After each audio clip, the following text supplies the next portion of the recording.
I'm sure no player in Magic the Gathering could have guessed what was going to happen for 2022 and 2023. But guess what? Wizards of the Coast didn't see this coming either.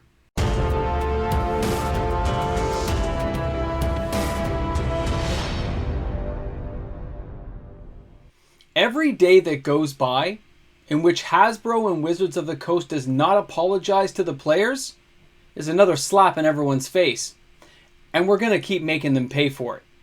Welcome back, everyone. MTG Moxman here, and thanks again for hanging out with me on the channel today. Thanks again for being a price-sensitive player. Isn't that what they call us, price-sensitive? I call it smart, but that's everyone's interpretation. So guys, when you think of what Hasbro has gone through this year, what Wizards of the Coast has gone through, the world economic downturn, price-sensitive players rejecting products, players banding together to just say no. Wizards never saw that coming. I guarantee it. They had no idea that there would be a unified front of players telling Hasbro and Wizards to shove it. We're not going to buy it. You can't give us something and say it's something else. Can't give us junk and say it's great. Can't overcharge us. We're not taking it anymore. They never saw it coming. And that's why there's this stunned silence from them. And they're saying, we're just going to keep plowing ahead. We're just going to, you know what, just keep going ahead. And player sentiment, player anger, it'll pass by. Maybe it will. Maybe it'll simmer down over time. But there'll be players who never forgive or forget. There'll be YouTube content creators like myself who will keep reminding the public of what you did and how you did it. It doesn't go away like that, especially in today's multi-social media platform world that we find ourselves in. You know, today's a hot video week, right? We're here at the Hot 10. It's a Sunday, and we're watching the hottest selling reserve list cards this week. That's why this video is out there. And the thing is, when Wizards didn't see this stuff coming, nobody knew what would happen on the secondary market with cards. The downturn of sealed products just collapsing all around us. LGS is being saddled with debt. Players rejecting and leaving the game. Distributors not knowing which way is up right now. Stranger Things style. All because the players became price sensitive. Because we decided our money was worth something. Interesting times. But that also led to real weird reserve list, secondary market stuff. When people thought the reserve list had disappeared for a split second when they pulled down that notice, a whole bunch of people tried to rush and sell cards. People ended up at LGSs. People were like, what's going on?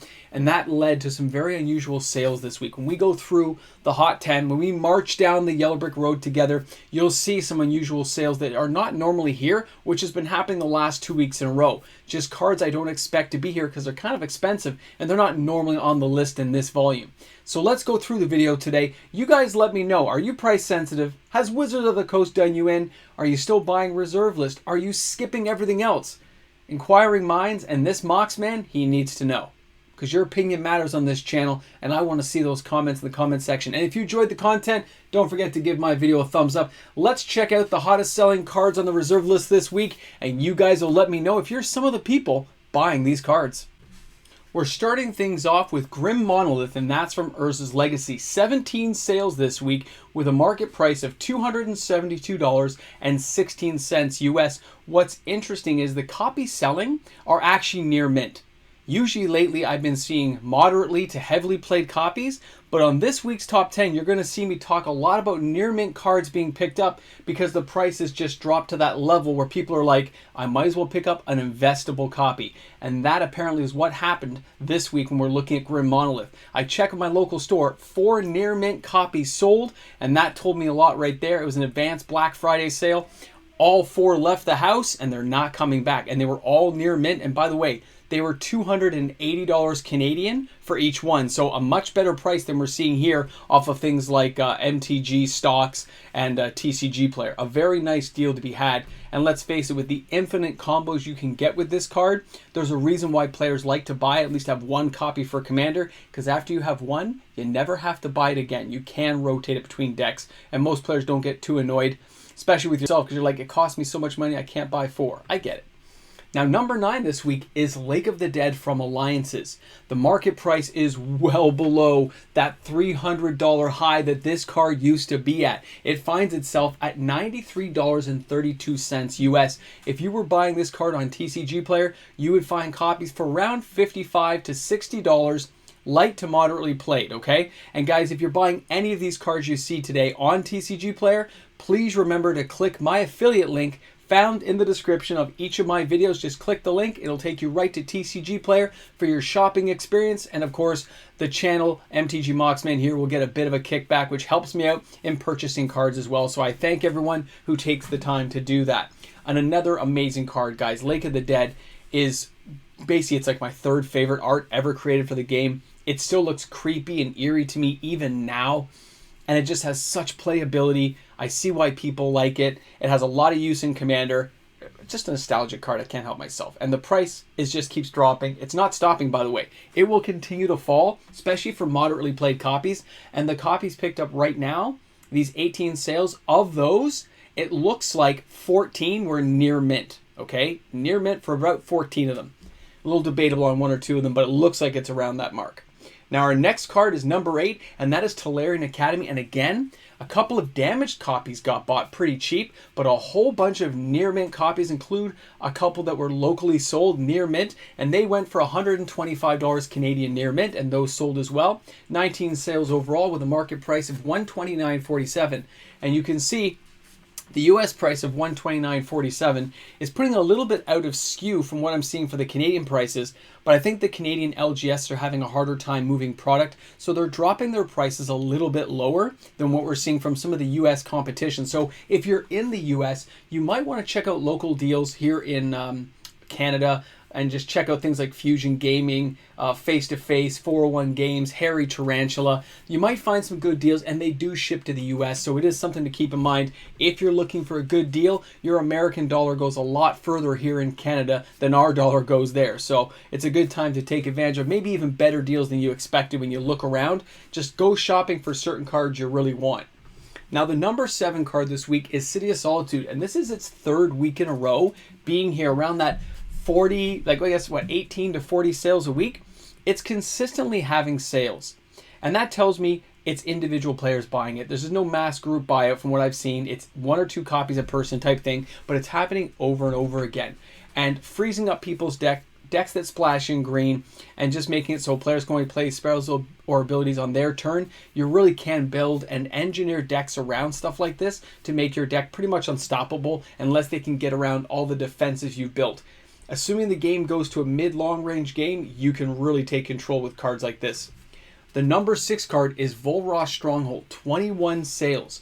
Now, it's actually still falling, but it's falling a lot slower than I expected. By this point, I thought it'd be around the $90 mark. It's still hanging on average of $100.33 US. Locally here, it's around $120 Canadian, but 4 moderately played copies went for $80 each, and they were all bought at the same time from the same store. They were gone at here in Toronto. They were just vaporized by one person buying 4 copies. I got that from the LGS. So it's interesting to see that players are still looking for these cards. They're buying them, but somebody buying 4 tells me they just either wanted a play set, or they saw that it was so cheap it was a good time to take advantage of a card like this because of what it can do for you. Right? Being able to take a creature card from your graveyard and slap it back on top, and just paying a little bit of mana to do it, is just crazy. And you can put any target creature card right from your graveyard. You can just pick and choose which ones. I love that stuff. I mean, an amazing card to have around. Now, the number 5 card, Suleiman's Legacy from Visions. Now, this is a card I have mentioned before, and you can get copies for about $1 on TCG Player. I gotta say, it's really cheap. The near mint ones here are $2.59 US, but you can find them for $1 US, $1.20 lightly played. And just remember, more Djinns and Ifrits are made. It's only gonna take so long before they create tribal decks.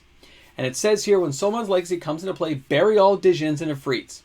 And whenever a Djinn or Ifrit comes into play, bury it. Yes, it's kind of a sideboard card, but if you're building a deck around it, or if Djinns ever become a really big thing, you're going to want to have that show-stopping power. And for $1, can you really complain? I mean, just pay the buck. And somebody who bought this, by the way, bought like 24 copies. Now, number 4. That's right, the Conch Horn again. and it's from Fallen Empires. This card's had a long history of going up and down, and right now it's never been cheaper. Market price of $501, used copies at around $250 for a moderately played copy. And the fact it goes into a lot of decks, can be played in Commander, played in Vintage, Legacy, wherever you want, because it gives you that kind of ability you need to draw cards and put cards back in a certain order, and that's why it's a good card. It's cheap to get out, cheap to use, and it's generic artifact mana, so it can go into any deck you ever build. There's a reason why, okay? Yes, it's Fallen Empires, and it's kind of embarrassing to say that, but it doesn't mean it's a bad card, and that's the underestimating that people do with cards like this. They're not looking in the right way of how a card can be played. Number 3, Yavamaya Hollow. Now, this card's been dropping for a while. I've mentioned it a couple of times that it's a card to keep an eye on. It was just on our card watch because I noticed the sales were going up, and in case this card starts to spike or go up for some reason, people need to know about it now before it goes up further. Because the market price is $89.11, but you can find this card as cheap as $50 for moderately played copies. Remember, cards like this, they can be highly effective in green decks or in green splash decks where you've got just a little bit of green, but you could use this to regenerate a creature. Yeah, you can't ignore cards like this. It is reserve list.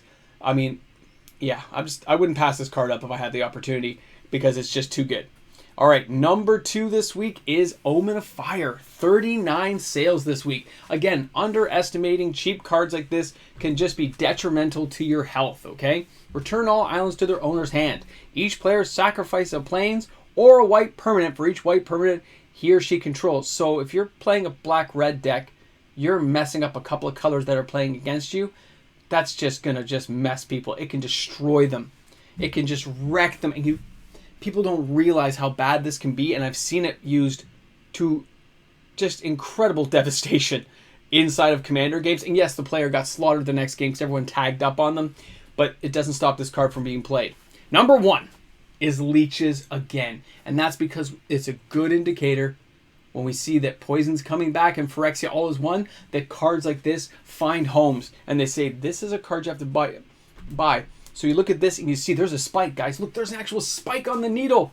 The market price is almost back up to $10, $6.32, because this removes poison counters and you can take damage instead. Don't underestimate cards like this, but at the same time, buy it if you think you need it. Buy a play set of 4 if you think it's something you're going to use. But this card's going to go back down because there's still a lot of copies out there in the market. It's not the same person buying them and controlling it. You can wait for this card to drop over the next 90 days. It has time to drop, and then pick up some copies at $1 or $2 less, or just pay the $24, get yourself a playset of 4, or buy moderately played copies and save yourself a few shekels that way.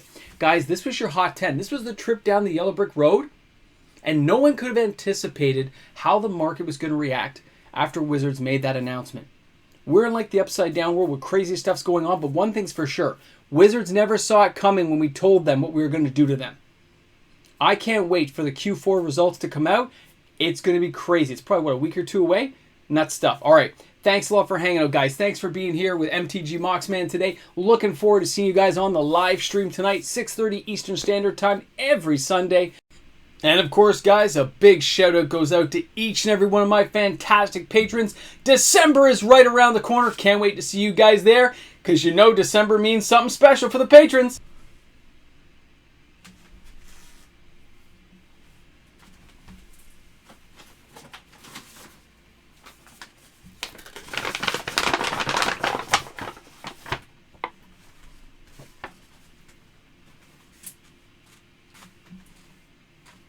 Yeah, you gotta pay attention. You gotta know what's going on out there. Thanks for being a special person, and I'll see you guys soon. Have an awesome day. Put a boomstick in the comment section if you made it this far in the video.